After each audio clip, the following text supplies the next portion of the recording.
এই কোরআন হাতে নিয়ে বলতেছি, আমার এই ভিডিওতে যে 3টি কপি লিঙ্ক করে ভিডিওটি 5 জনের কাছে শেয়ার করবে, আমি তাহার সকল ভিডিওতে গিয়ে সাপোর্ট দিয়ে আসবো।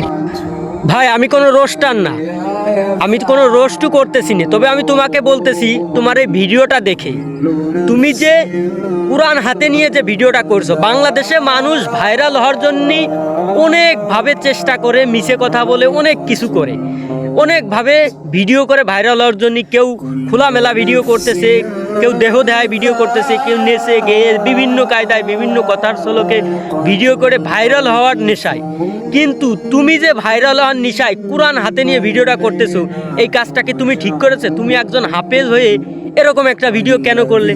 তুমি যে ভিডিওতে বলেছো যে এই ভিডিওটা 3টা কপি লিঙ্ক করে 5 জনের কাছে শেয়ার দিলে তুমি তার সকল ভিডিওতে যে সাপোর্ট করবে, সকল ভিডিওতে লাইক কমেন্ট করে আসবে, এই কথাটা যে বললে, আমি তোমার এই ভিডিওটাই প্রায় 10 মিলিয়ন ভিউ দেখছি।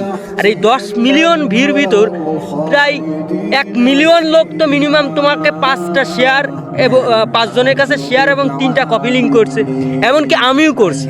তো আমার আইডিতে প্রায় 2000 ভিডিও আছে।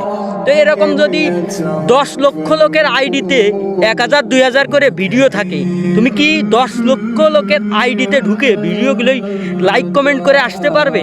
তুমি কোরআন হাতে নিয়ে এরকম একটা মিথ্যে কথা বললে কেন ভাই? তুমি দ্রুত এই ভিডিওটা ডিলিট করে দাও, কারণ তুমি একটা হাফেজ হয়ে, একটা হুজুর হয়ে তুমি এরকম একটা ভিডিও কেন করলে ভাই? কোরআন হাতে নিয়ে তুমি বললে যে 3টা কপি লিঙ্ক এবং 5 জনের কাছে শেয়ার করে দিলে তার প্রতিটা ভিডিও তুমি লাইক কমেন্ট করে আসবে। একটা লোকের আইডিতে 2000 3000 5000 10000 50000 পর্যন্ত ভিডিও থাকে, তুমি তো 10টা ভিডিও লাইক কমেন্ট করতে পারবে না। তুমি এরকম একটা মিথ্যে কথা কোরআন হাতে নিয়ে বললে। আমরা জানি, যারা আমরা জানি না কিছু, যারা আমরা কোরআন জানি না, তারাই আমরা কোরআন হাতে নিয়ে কোনো মিথ্যে কথা বলতে পারি না। আর তুমি শুধু ভাইরাল হওয়ার লোভে কোরআন হাতে নিয়ে এরকম একটা মিথ্যে কথা বললে। ভাই আমি তোমাকে বলছি, এটা কোনো রোস্ট ভিডিও না। আর এই ভিডিওটা যে দেখতেছেন সবাই শেয়ার করে দিবেন, যাতে এই ছোট ভাইটার কাছে যায়। ভাইটা হয়তো বয়সে আমাদের থেকে অনেক ছোট, হয়তো ভুলক্রমে হয়তো ভাইরাল হওয়ার নেশায় এরকম একটা ভিডিও করে ফেলেছে, কিন্তু এর ভিডিওর যে পরিমাণ ভিউ আছে, ও কি পারবে প্রতিটা লোকের ভিডিও যে লাইক কমেন্ট করতে? তার মানে কোরআন হাতে নিয়ে সে একটা মিথ্যে কথা বলে ফেলেছে।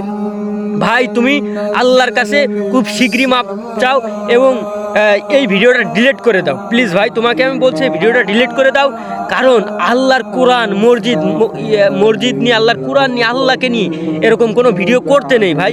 ভাইরাল হলে এরকম ভিডিও করো না, প্লিজ করো না। ভিডিওটি সবাই প্রচুর পরিমাণ শেয়ার করে দেন, যাতে এই ভাইটির কাছে চলে যায়, কারণ ভাইটি একটি ভুল করেছে, ভুলটা যাতে সংশোধন করতে পারে। সবাইকে ভিডিওটি দেখার জন্য অসংখ্য ধন্যবাদ।